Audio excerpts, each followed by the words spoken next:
Hello everyone welcome back to my mini blog. तो आज हूँ गणेश पूजा तो समस्त को हैप्पी गणेश चतुर्थी। तो जेहेतु आज आम घर पूजा हबार थिला तो सकाल सकाल बहुत ही भल भाव आमर ये पूजा सरी जाइए।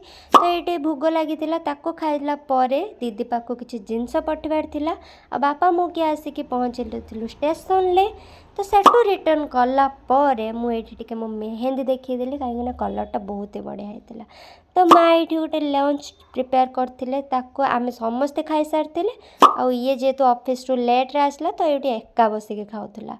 देन इवनिंग रे बुलवा प्लानिंग थिला तो मुझे फास्ट डॉट एंड की सीरम यूज कली। देन मॉइस्चराइजर ताको भल से स्किन ले अप्लाई कला परे मुझे सबुठु फेवरेट मोर मस्करा यूज कली। देन लिपस्टिक यूज करने पूर्वर जेहेतु लिपटा टे ड्राए होता है तो मुझे लिप बाम यूज कली। देन पिंक कलर गोटे लिपस्टिक लगौची कहीं पिंक कलर मोर बहुत ही फेवरेट। देन बिंदी लगेला पर मेकअप इज डन। देन मु हेयर कम कली। एटा ना सबुठु ही डिफिकल्ट बेले बेले इच्छा हुए सेमती ही पड़े जावाई।